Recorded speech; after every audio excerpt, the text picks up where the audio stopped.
حضرت شیخ بایزید رحمۃ اللہ تعالی علیہ لکھا ہے کہ حضرت نے اپنے مریدوں کے ساتھ نماز پڑھنے جا رہے تھے تو گلی تنگ تھی تو اس جانب سے کتا بھی آ گیا. تو ظاہر اگر تلقین آئی غیب سے کوئی دل میں خیال تو آیا ہوگا نا. تو حضرت نے اپنے کپڑوں کو بڑا سمیٹا اور سائڈ پہ ہو گئے کہ کتا گزر جائے کہیں میرے کپڑوں سے لگ ہی نہ جائے یہ. تو پھر یہ تلقین آئی غیب سے. وہ جو کتا ہے نا وہ بول اٹھا, عرض کرتا ہے بایزید کیوں مجھ سے اتنی نفرت کر رہے ہو؟ آپ نے فرمایا تو نجس ہے, میں نماز پڑھنے جا رہا ہوں, میرے کپڑے خراب کر دے گا, میں تو اس لیے پیچھے ہٹا ہوں. تو کتا آگے سے کہتا ہے حضرت اگر میں گیلا ہوں تو پھر نجس ہوں, پھر ناپاک ہوں, اگر خشک ہوں تو پھر تو میں ناپاک ہی نہیں, اگر آپ کے کپڑوں سے لگ بھی گیا تو کچھ نہیں ہوگا, اگر گیلا ہوں تو لگ گیا تو پھر آپ کے کپڑے ناپاک کروں گا.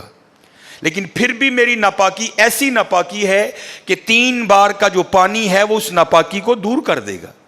اگر آپ کے کپڑوں سے لگ گیا نا 3 بار, اگر آپ اپنے کپڑوں کو پانی سے دھوئیں گے تو کپڑے پاک ہو جائیں گے.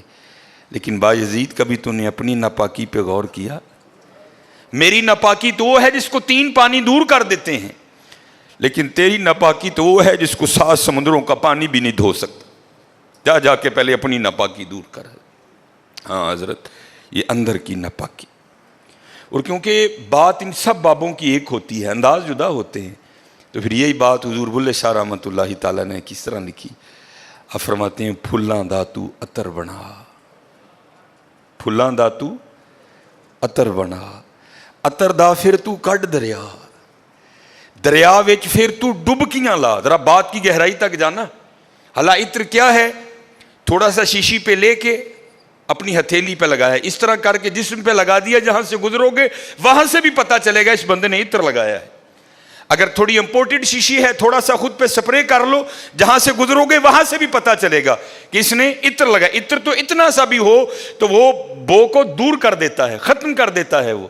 لیکن کتنا گہرا مصرع ہے, پھلاں دا تو عطر بنا, عطر دا پھر تو کڈ دریا. تھوڑا سا لگانا نہیں, پھلاں دا تو عطر بنا, عطر دا پھر تو کڈ دریا, دریا وچ پھر تو ڈبکیاں لا, پھر بھی تیری بو نہیں مکنی, پہلوں اپنی میں مکا. پہلوں اپنی میں مکا. انہوں نے تو بنایا تھا فقیر, چل تو آج تو بعد ساڈا فقیر لے, لیکن یہ میں اس نے پھر موقع ضائع کر دیا. میں حضرت پھلاں دا تو عطر بنا, عطر دا پھر تو کڈ دریا, دریا وچ پھر تو ڈبکیاں لا, پھر بھی تیری بو نہیں مکنی, پہلوں اپنی میں مکا. اور جس نے مکا لی حضرت اس کا کام بن گیا. وہ تو ہے ہی کریم. ہاں, اور کتنے کریم ہیں میں آپ کو بتا نہیں سکتا حضرت. یہ ہفتے کی رات تھی, جو پچھلا ہفتہ گزر گیا ہے نا, جس طرح کل ہفتہ آئے گا, یہ بھٹر میں پروگرام تھا. تو پروگرام پہ گئے, وہاں سے مجھے آتے آتے نا تقریباً 12 بج گئے. جب میں گھر آیا نا تو چھوٹا بیٹا میرا, سب سے چھوٹا ابراہیم, بڑا رو رہا تھا. تو ماں اس کو چپ کرانے کے لیے نا وہ ٹہل رہی تھی, اس کمرے سے اس کمرہ, اس کمرے سے اس کمرہ. تو وہ کہتی ہے کہ شاہ کے بعد کی اس کی طبیعت خراب ہے, مسلسل رو رہا ہے, میں نے بڑا چپ کرایا, نہیں کر رہا, تو اس طرح کریں اس کو کسی ہاسپٹل لے چلتے ہیں. میں نے کہا چلو. ہم الخدمت لے گئے. وہ ڈاکٹر نے چیک کیا, اس نے کہا بچے کا گلا خراب ہے, اور جب بھی بچوں کا گلا خراب ہوتا ہے نا ساتھ پھر ان کے کان میں بھی درد ہوتی ہے, اس کے کان میں درد ہے اس لیے رو رہا ہے. اس نے وہ دوائی وغیرہ انجیکشن وغیرہ لگائے, اس کے کان میں ڈراپس بھی ڈالے. لیکن میں نے کہا نہیں, میں آدھا گھنٹہ ویٹ کروں گا, بچے کی جب طبیعت سنبھلے گی نا میں پھر ہی گھر لے کے جاؤں گا. ہم وہاں بیٹھ گئے.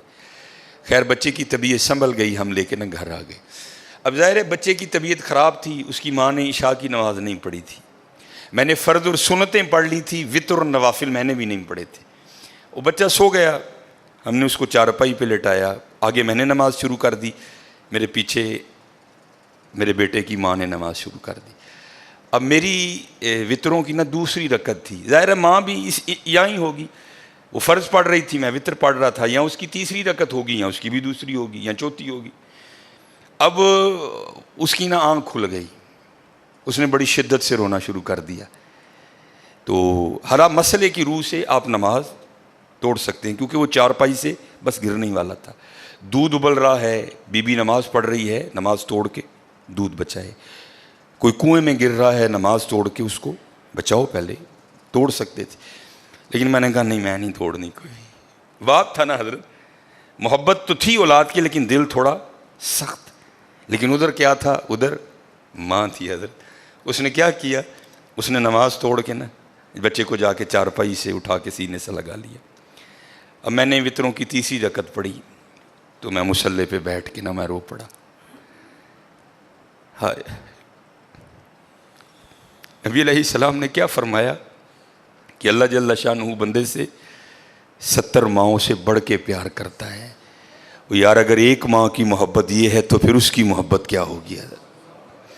اگر ایک ماں کی محبت یہ ہے کہ اس نے نماز توڑ کے بچے کو سینے سے لگا لیا، تو پھر تصور کرو حضرت، جو 70 ماؤں سے بڑھ کے پیار کرتا ہے اس کی محبت کیا ہوگی؟ لیکن بات پھر وہی ہے حضرت، ہم تو مائل با کرم ہیں، لیکن کیا ہم تو مائل با کرم ہیں، لیکن آگے سے کیا؟ جب یہ وہ بچہ تھا نا، میں نہیں تھی حضرت اس میں. وہ تو پوری شدت سے رو رہا تھا، مجھے بٹھاؤ، مجھے اٹھاؤ، مجھے بچاؤ، مجھے بچاؤ. شدت تھی نا حضرت، اس شدت نے ماں کو مجبور کر دیا کہ اس نے نماز توڑ کے بچے کو اٹھایا. یہاں بھی جب شدت آتی ہے نا حضرت، تو پھر دریائے رحمت ایسا جوش میں آتا ہے کہ بگڑی بن جاتی ہے حضرت. لیکن پھر کیا ہے؟